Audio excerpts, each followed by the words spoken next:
YouTube channel. I'm Nakisha and I'm the owner of Hodgepodge Studios in Philadelphia. Today we have a special guest with us. I'm so excited because I have been admiring her work from afar for such a long time, and she's finally here with us. But without further ado, I'm just gonna slide over here and introduce. Hi, my name is Ngozi. I'm from Washington, D.C. I've been in Philly for about 8 years, doing photography for about 4 years. And yeah, my website is www.ngoziassata.com, and you can also follow my Instagram, which is @NGOZIYAA, Ngozi. Oh, thank you so much for joining us. I'm a super fan. You're my total girl crush Me for too. Philly. So I'm so happy to have you here, and today we're going to talk a little bit, about the business of photography, but more specifically, how we both survived the pandemic. So let's start with me saying, how long have you been doing photography? So it's funny, I actually kind of started photography by force. My first job, it was a job at a startup company, and they knew that I had taken some film courses and I studied film. And basically there was a client that we represented at the agency that needed photo work. And they said, well, you have a good eye, you studied film, why don't you just do it? And they literally were just okay, you're gonna be the photographer now. Gave me a camera. That's great. And the rest was history. I started off kind of hitting the ground running, because I started off doing work for brands, and usually you have to build up to that, and so that's why your work is so good. When I look on your page, and I feel like personal branding is a thing right now, especially with COVID, but I feel looking at your work, it's always had the attention to detail, and the jewelry company that you were working for. I love her work. Yeah. That's awesome. Thank you. I told you, I stalked your whole Instagram. It's so embarrassing. So you kind of were thrown into it, but then you taught yourself about lighting and things like that. I had to. I said, it was kind of a forceful situation, but I kind of did it with joy, because once I started really understanding how camera work operates, lighting and all that, I really started to enjoy it. And I'm self-taught, YouTube University, that's what I call it. Get it. And I just, it kind of just clicked. I used to do photography when I was a baby, really, really young, when I was a little kid with a little Polaroid camera. I used to just go around my neighborhood and take photos. That is so great. So I guess it was just kind of a natural click. I just have that kind of natural ability. And you have the eye. Yeah, thank you. Yeah, and I think just some of my background too, just with dancing, and I also used to model, kind of gives me that body awareness too. Sure. That kind of maybe helps when you're directing. Yeah, it helps a little bit. Okay. Yeah, so it just was kind of just something a natural marriage of things, and it just worked out. That is so great. So you've always been a photographer. That's awesome. Yeah, I guess the spirit of photography has always been in me. Wow, that's amazing. So you do photography full time? So right now it's not actually technically full-time. I'm a freelance photographer, and I work full-time, and then I also do freelance marketing stuff and social media. Sure.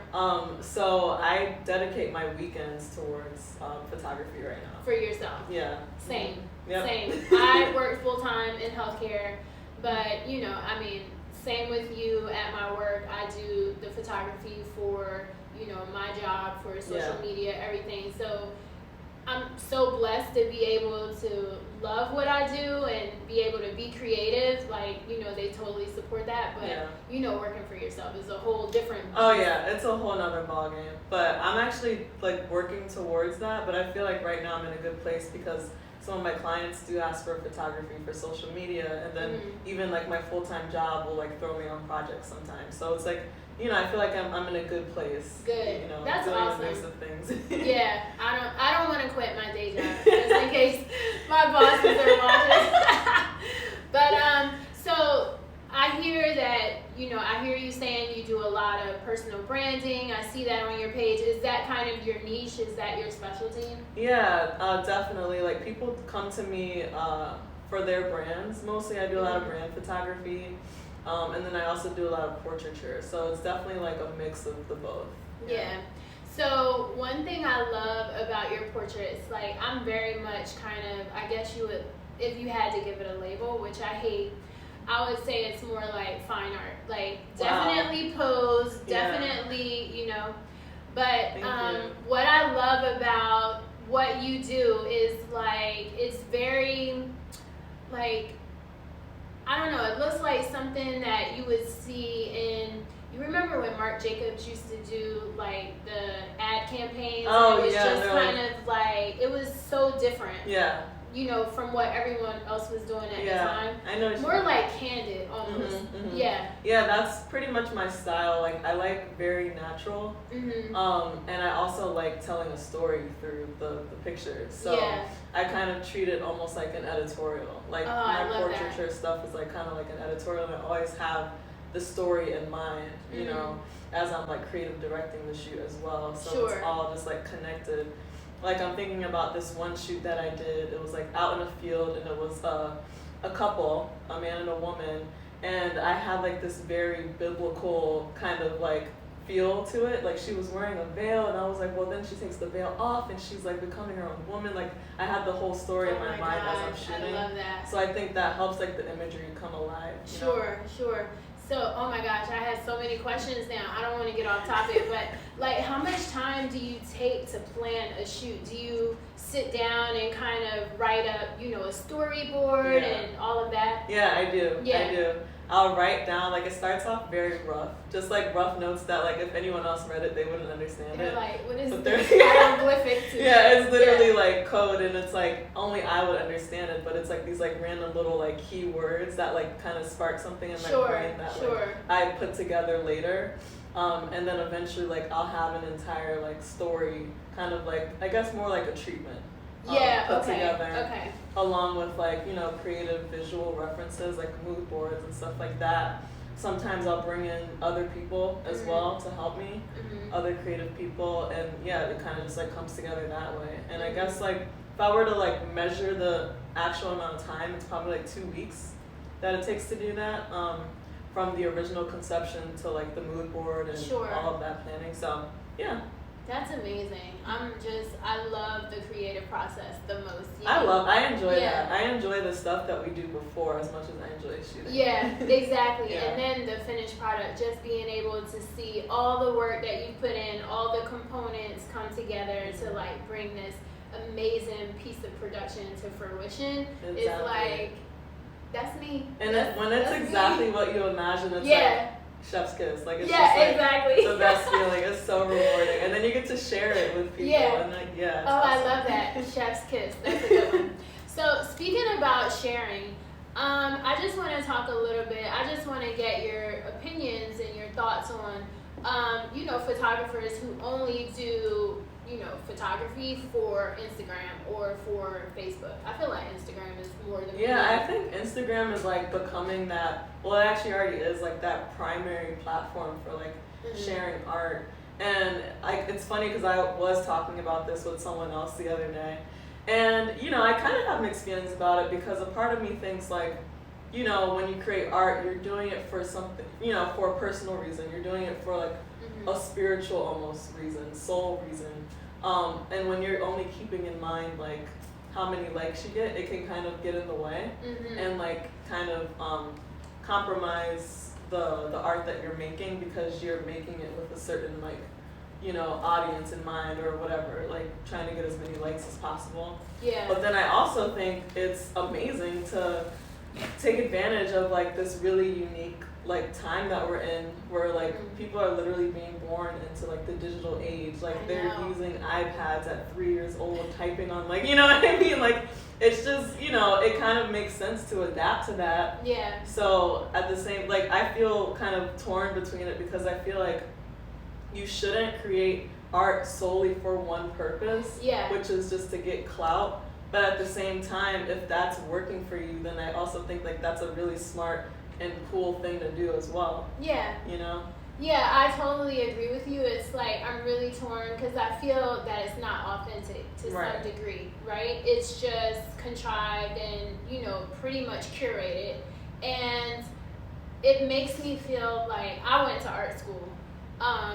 And I mean, not that that means anything, because other people who are artists, they may not have went to school, but I feel that as an artist, it's something that you're bringing from the inside. Right. So if you're always on social media and you're watching what other people are doing or what's trending and you're kind of moving along with the trend, it's more like marketing.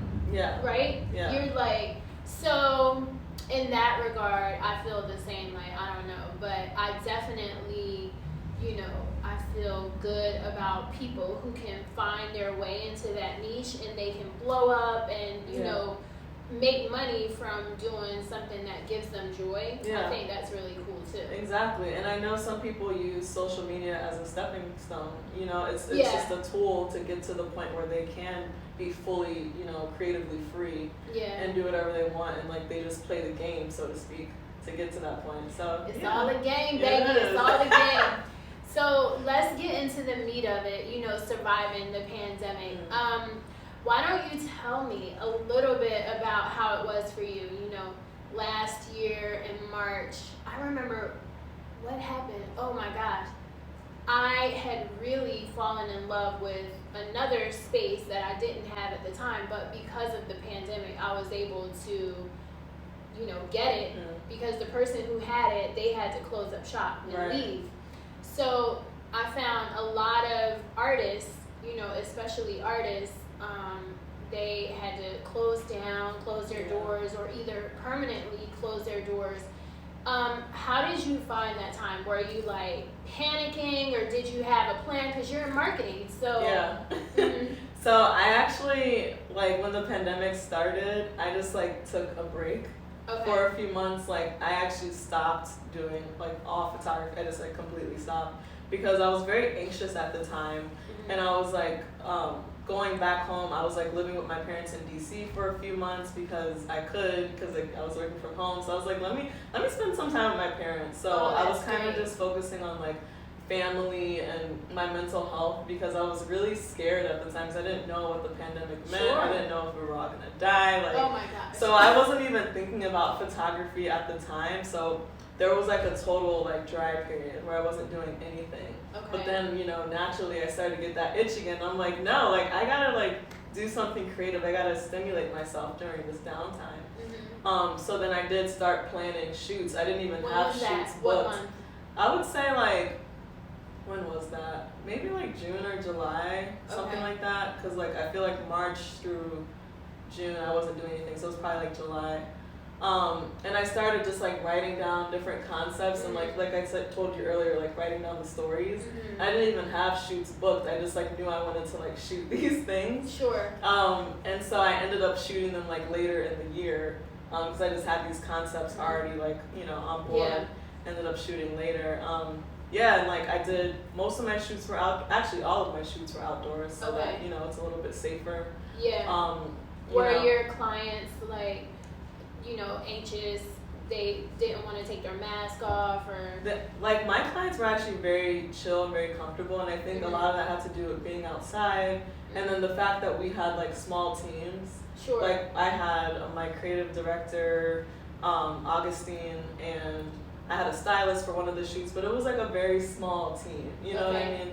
And if we're all just kind of separated and the only people that are close together are the models, it's fine. Yeah. Because I did a few shoots in the field, and then I did a shoot at Kelly Drive, which was also outside. So everyone felt pretty comfortable with that. I think if we were in a small space indoors, it might be a different story because it's a little bit, you're recycling the same air. But when you're outside, it feels a little bit, safer. A little bit better. Yeah. Well, I'm sure that you made them feel super safe. Did you ever, like you said, no one knew what was going on, and we're still, we don't know what's going to happen. Can I just get out of the country for a month? But did you, or do you feel that things are ever going to get back to normal, where I don't think it's possible for things to go back to normal, because I think once human beings experience something that's so I don't want to say traumatic, but it kind of is. It's like a big thing that kind of shakes you. Sure. Like your perception just like changes and you can't really go back to that. I'm so happy you said that. I don't think it's possible that we'll ever go back to exactly how things were before because we're different now. You know? Yeah, oh my gosh, you're so right, because it's more about the psychology of it, right? Exactly. And how people perceive things. And it's like, some people don't even want to be around others, right? You know, and they could have been super social people, and then it causes them to be a whole different person, right? So I have noticed that in my photography, just working with people, even though it's really small, like people don't want their makeup done, right? They don't want their makeup done. They're like, I'll do my makeup, and I'm like, please don't. Yeah, you know? That's very true. Yeah. And, you know, little things like that I notice, and they just get skirmish, and, you know, people get too close, which is okay for us because we're behind the lens. Right. But I noticed that a lot, and I feel like it definitely has affected people who do this for a living. Yeah. You know? So you took some time off, and then you started doing shoots again. So what do you think are the key points that kind of, you know, helped you kind of make it through where you're just not ready to sell your camera? Well, I just love photography, like through and through. Like I was telling you earlier, like I was taking pictures when I was like 3 years old before I even knew what a camera was, you know?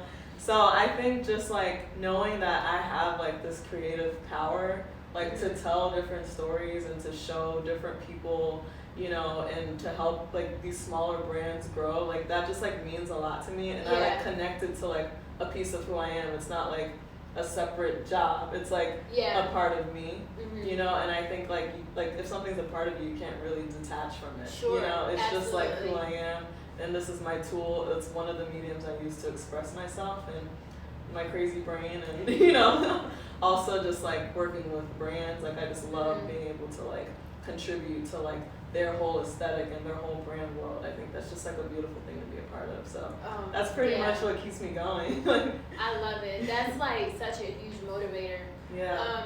I don't do branding stuff, but one thing that I did learn, well, I learned a lot of things in the pandemic, but one of the things that I learned is that, you know, I definitely want to stay within my lane. Like, I have a niche, and I only want to do what I want to do. Everything else, I'm going to refer out to people, because I am not doing families again. Yeah, families are, that's a challenge. That's a very special Can you come and do my family? I'm like, no. Or, you know, my cousins or my family will call you up. No shade, don't hate me, but I'm like, no, I'm not doing like my family. I'm not doing babies. I'm not doing none of that. I'm going to stick with what I do and, you know, do that really well. But the studio, I realized, and you know, the studio kind of goes hand in hand with the photographers, because photographers rent the space. Right. But because of the pandemic, I feel that so many people who have businesses or small business owners, even big businesses too, really understand the power of imagery. Yes. Exactly. More than ever before, right? Exactly. Because so many small businesses, you know, they might have had social media or whatever, but they weren't active on it, or they didn't have a website. Right. And when the pandemic hit, I think maybe like 2 months, so March, April, by May, so many people were booking because it was like everybody needed content. Exactly. So that's people like you are super busy, right? Yeah, that's what happened to me too. Like there was a total dry spell because I also didn't want to shoot at the time. But then like everyone was hitting me up for shoots. Like it was like constant. I was like, oh my God, I have to actually say no to people. Like, because it was like a lot of like inquiries and stuff. But yeah, people are really starting to just like wake up to like the important, like imagery is your currency basically. Yes. Like living in this digital age, like it really, really is. Oh my like gosh. We all need it. Like no matter, anyone needs it. Like pretty much. True indeed. You know? I mean, I'm not surprised, but I'm maybe dismayed a little bit that it took the pandemic for people to realize, right? But I know personal branding is huge. Yeah. Anything that has to do with promoting yourself, promoting your brand is huge. So speaking of currency, how do you feel? Do you feel like brands are, you know, willing to pay that price for the content that they need to push their business? What are you finding? In my personal experience, yes, because it kind of ties into what I was just saying. Like, they recognize how important it is. Like, it's not just something that you use for one post on social media. Right. You know, people are planning campaigns for their brands, and campaigns require imagery. Sure. You know, we all need that. So I think like they're starting to realize like this is an equal part of my brand. Like, this is equal parts important as like other parts as well. You know, yeah, like paying the electric. Exactly, it's equally important. You know, and so in my experience, especially recently, they pay the price. They're, you know, they're not giving me a hard time about my rates, which I appreciate, because it wasn't always like that. Because yeah, we're providing them something very valuable, and we're helping their brand grow and, you know, nail down their aesthetic. And that's I've a very noticed important that job. too. I'll say 99% of the time I don't get complaints about my rates. Yeah. But before, people were like, I don't know, you know. You just tell them, just wait and see. Like, you're gonna love these images, and you'll understand. I'm like, well, you know, my price is my price. But now they're like, oh, okay, I need to get in tomorrow. I'm like, honey, I can't. Yeah. But that's good. I'm so happy for you, and I'm happy that you're busy, and you know, I love your work. I'm truly a fan. Thank you for coming. I love your work too. So thank you so much for joining us. I'm Nakisha, and you know, you can find me at hodgepodgestudios.org, and I'm also on Instagram as Nakisha Hodge, and I'll leave it in the show notes just in case you can't spell it. What about you? Yeah, and again, I'm Ngozi ASSATA. My website is ngoziassata.com. It's NGOZIASSATA.com. You can also find me on Instagram. It's at NGOZIYAA at Ngozia. Yay!